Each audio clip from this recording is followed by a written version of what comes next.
It all started with a teammate of mine, Andy Williams, and it was, I believe, 2009. I think around 4th of July, I think we had a game too that we found out, ended up still playing. I don't remember who we played or what the score was. His wife was diagnosed with a rare form of leukemia. Our doctors at LDS said that she would need a blood donor match. He came to the team in the front office and asked us to put on a drive. All the team got together and just an easy swab kit, take down your information, your phone number, your email, and that was it.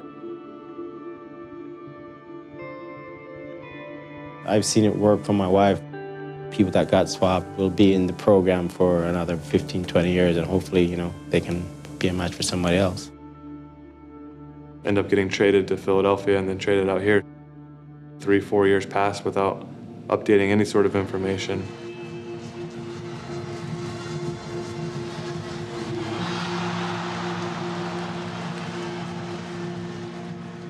The first people they test are your brothers and sisters because they're the most likely to be a match for you, and then they go to the registries that are out there. And my dad was the match for him, and the best possible match for him. So they went out to Arizona. My uncle was out there for a good 8, 9 months, and my dad was out there for a little less than 3 weeks to go through the whole process. To see the sacrifices that he was willing to make really put it into light to me. If I have an opportunity to help save someone's life, there's things that are bigger than sports. There's things that are bigger than the current job that you have, and for me, that was one of them.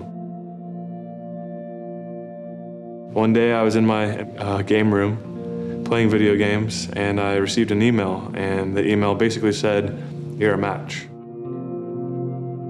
You don't really think about it because it's been a few years. So when he got that email or that call saying that he was a match, it was pretty shocking. We were on the outside of the playoff picture looking in. I'm not in a job where I can just kind of take 2 weeks off and it's not a big deal. It's obviously a very big deal. I was on a 1-year contract, so at the end of the year was basically when I'd be coming back, and I wasn't guaranteed to have a job at the end of the year. My fiance's pregnant, so there's a lot going on. Chris came to my office and said, "I need to talk to you about something. I have this opportunity. And I think it might affect my playing for this year, but I 100% want to do it." And I said, "Okay, Chris, let's talk through the options. Let me do some research." We went over all the different types of extraction, and I told him the risks that were involved, the decreased bone mass and those things. All things, especially with a person in his position, hitting the ground every day. They were going to take the bone marrow from his hips. And so there was a big risk of fracture coming back from it. I was more worried about his health than he was. And so that was my role, was to look out for his individual health. And he was just focused on the person that he could help.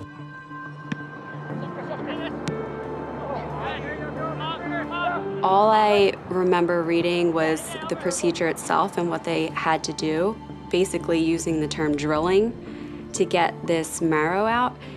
It kind of scared me a little bit. And I must have done 4 or 5 nights straight of research to make sure, because at first I thought I was going to tell him no, and I knew that would absolutely crush his spirit.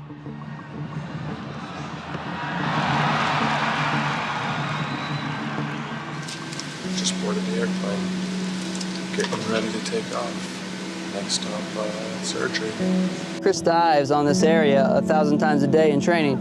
They extracted the bone marrow right from the back of his hip here, and they took a very large, long needle and dug 36 holes in the back of his hip here and extracted the bone marrow from that area and decreased the bone mass there. I guess I kind of went into it a little bit too nonchalant. There was definitely moments where I was in shock of the pain. I was thinking of myself in my uncle's situation if my dad wasn't his match. And obviously I would do anything for my uncle to find him a match. Woke up, took a shower, which was nice.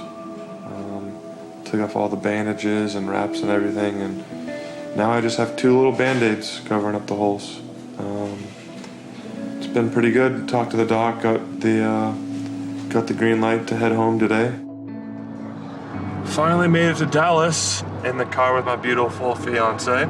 and heading home. I think it mostly hit me when I had to pick him up from the airport, and you have this big guy who I'm lifting out of his wheelchair, and I could hardly hold him because he couldn't walk. It was funny how fast mentally he was back to Chris. Can I get out of bed? When can I come over to the office? When can I get back in the gym and work? And you know, it took a lot of saying, Chris, we need to take this slow. I have to look out for your health. I know you want to get back. What's up, guys? 3 weeks out. Still on the pool, but upgraded to doing laps and trying to get some interval work in with that. So trying to maintain my fitness as well as try and learn to swim well. So it's going well. Pretty excited about where things are going and hopefully be able to run later this week. FC Dallas fans, please welcome back from his save, FC Dallas's own Chris Seitz with a big round of applause.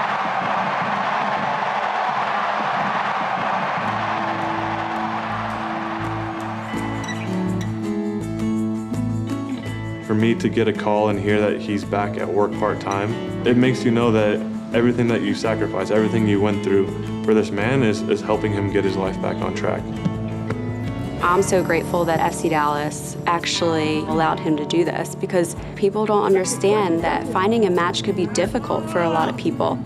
This was Chris's chance to save somebody's life, and why wouldn't you take that opportunity to do that? I kind of imagine being my uncle. We're all going to know someone that has cancer, and me being a match for someone was really an opportunity for me to help someone out that was in a dire situation. I like to think of paying it forward.